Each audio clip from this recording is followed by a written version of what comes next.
지인에게 선의로 돈을 대여했는데 점점 연락이 안 되다가 결국 갚기로 한 날짜에는 갚지도 않고 연락도 받지 않는다고 하면서 사기를 당했다고 고소를 하고 싶다고 상담 요청을 하시는 경우가 많은데요. 돈을 빌려갔다가 갚지 않았다고 해서 무조건 사기가 되는 것은 아닙니다. 돈을 빌려갈 당시 기망, 즉 나에게 거짓말을 한 내용이 있어야 형사적으로 처벌받게 할 수 있고, 그것이 아니라면 민사적으로 대여금 변제 청구만 할 수가 있는데요. 그런 경우에도 마지막으로 한 번 더 기회를 주고 싶다는 취지에서 내용 증명을 보내고 싶다고 하시는 경우들이 있어서, 그럼 어떻게 내용 증명을 보내는 것이 효과적일지 설명드리려고 합니다.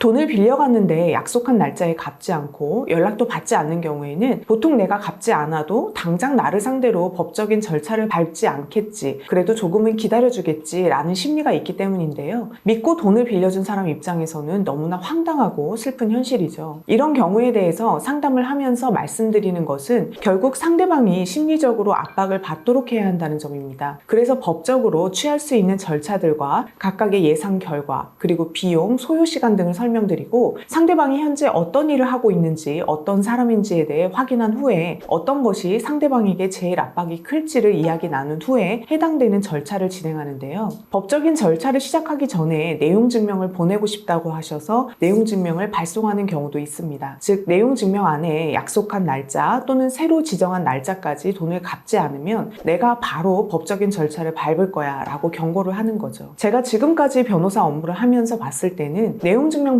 가압류 절차를 밟으시는 게 제일 압박이 되는 수단이기는 한데요. 그래도 가까운 사이였기에 한 번은 더 기회를 주고 싶다고 하시면서 내용 증명을 보내보고 싶다고 하시면 진행을 하기도 합니다. 내용 증명도 법적인 절차를 밟지 않고 기다려줄 거라는 생각을 했던 상대방 입장에서는 심리적으로 압박을 받을 수밖에 없고, 때로는 스스로 변제를 하기도 하기 때문에, 그럼 내용 증명을 보내기로 결정했을 때는 어떻게 보내는 게 좋을지 말씀드려 보겠습니다.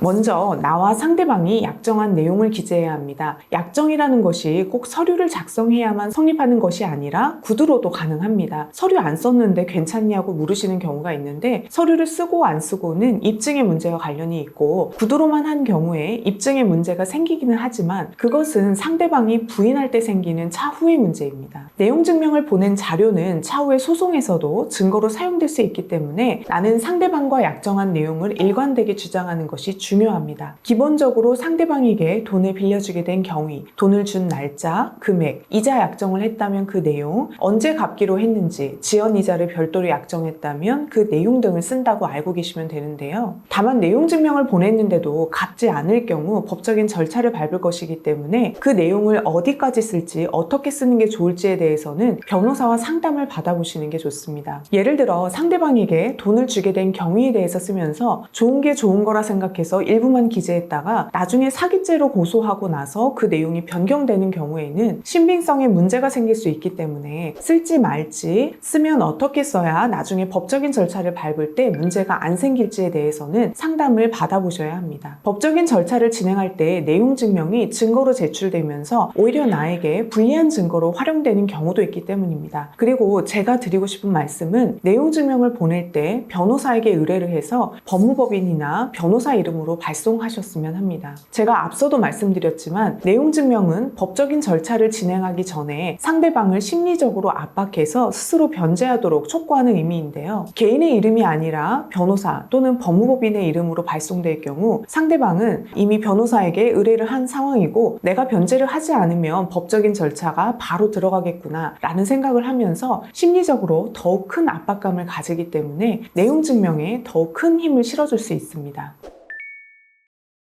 내가 제일 먼저 생각해야 할 것은 내가 내용 증명을 왜 보내냐입니다. 즉, 내가 내용 증명을 보내는 것은 상대방으로부터 돈을 변제받기 위한 것인데요. 이것을 기준으로 생각하면 어떤 것을 써야 하고 어떤 것을 쓰면 안 될지 분별할 수 있습니다. 상대방에게 너 이번이 마지막 기회이고 갚지 않으면 법적인 절차 바로 들어갈 거야 라고 심리적으로 압박을 가하면서도 결국 돈을 받는 것이 제일 중요한 목표이기 때문에 간결하게 이를 위한 내용만 적어야지, 불필요하게 감정적으로 자극하는 것은 좋지 않습니다. 오히려 역효과가 날 수도 있고 때로는 내가 협박죄, 강요죄 등으로 고소를 당할 수도 있습니다. 특히 허위 사실 적는 것을 주의해야 하는데요. 믿고 돈을 빌려줬는데 상대방이 돈을 갚지 않아서 배신감과 실망감, 그리고 돈을 갚지 않으면 어떻게 하지? 라는 불안감에 나의 심리적 상태가 안 좋은 것은 사실이지만 그렇다고 해서 내용 증명을 작성하는 목적을 간과하고 감정적으로 흥분해서 내용 증명에 안 좋은 말들을 쏟아내고 상대방 입장에서 다툴 수 있는 분쟁의 소지가 될 불분명한 내용, 나아가 허위 사실을 적는다면 그런 내용 증명은 차라리 보내지 않는 게 낫습니다. 만약 내가 그런 상태에 있다면 차라리 비용을 조금 주더라도 변호사에게 의뢰해서 필요하고 효과적인 내용만 기재해서 발송하는 것이 좋습니다.